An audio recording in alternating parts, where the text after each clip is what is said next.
Good morning, guys. Welcome back to Mitsa Creek Farm. We had quite the adventurous night last night. Lily was coming home late last night and she called me and said she found a dog on the side of the road just by our house. She thought it was our neighbor's. Looks like a big white livestock guardian dog. They have Maramas, and so we thought it was one of theirs. She thought it was one of theirs. So she opened the car door and this dog jumped right in, and it was not one of theirs. So we spent the night looking for his owner. He had a harness and a leash on, and he also had a tag on, but the number was no longer in service. So we did some Facebook sleuthing, and we did find his owner, but we can't get a hold of his owner.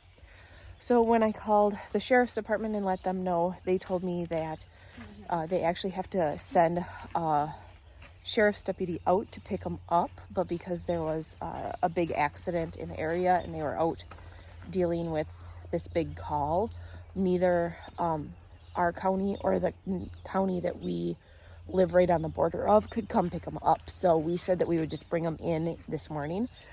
So Lily is getting ready right now to do that, but I thought I would introduce you to Tucker. Hey, bud. How are you? Huh? Yes, you're a good boy, and he's very skinny, but it could be because he's shaved as well. So, but he could be, according to Facebook, his owner is from like a couple hours from here.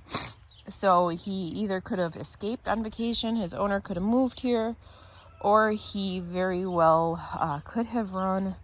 Right, bud? Lily gave him food and water last night, and we put him in a crate, and we put him in a building that is contained, because oftentimes with the animals like these, you don't know how frantic they're going to get, how much of an escape artist they are.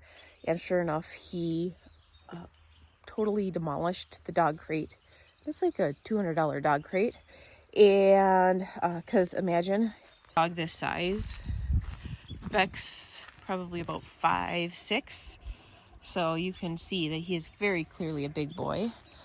So we used our biggest dog crate and he demolished it. He also had a harness on and he demolished that. He somehow got his leash that was attached to him, and he got that. We'd taken off his dog tag because I was trying to get the information off of it and call, and he so I had that inside, thank goodness. But yeah, he is leash trained. He's very good. I'd say he's probably Great Pyrenees. He's very sweet, very kind. He's not fazed by the dogs. He's not fazed by the animals, chickens, anything like that. So he just needs to find his owner and go home, don't you, bud? Let's see. Becca's been walking him around all morning since Lily came in. She went and took care of him and everything right away this morning.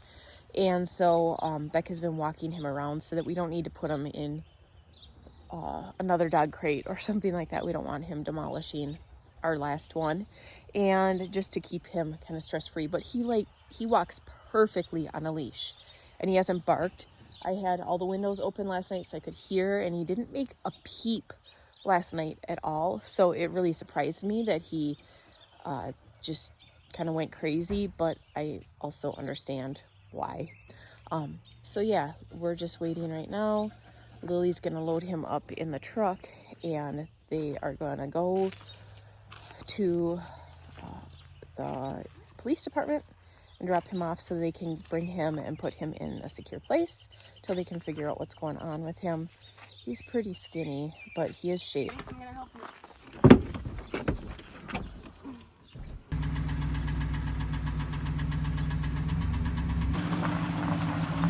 So that was our adventurous night and morning here on the farm.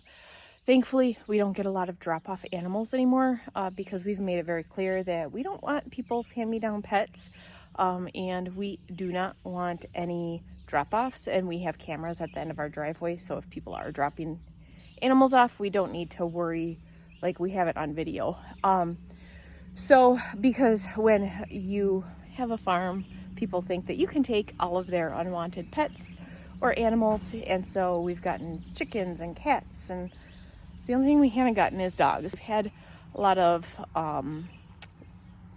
dogs who are like got out and took off running, but we've been able to catch them and get them back to their owners. So hopefully this guy ends up back with his owner, but you never know. He's older. He's definitely older on Facebook. It looked like the guy was making posts about him in 2017. So he's at least 7 years old. And he is pretty skinny, but it could be because he's old, could be because he's been running a while. We have no clue. So that is it for today's video. Thanks for tuning in. I'll see you guys next time.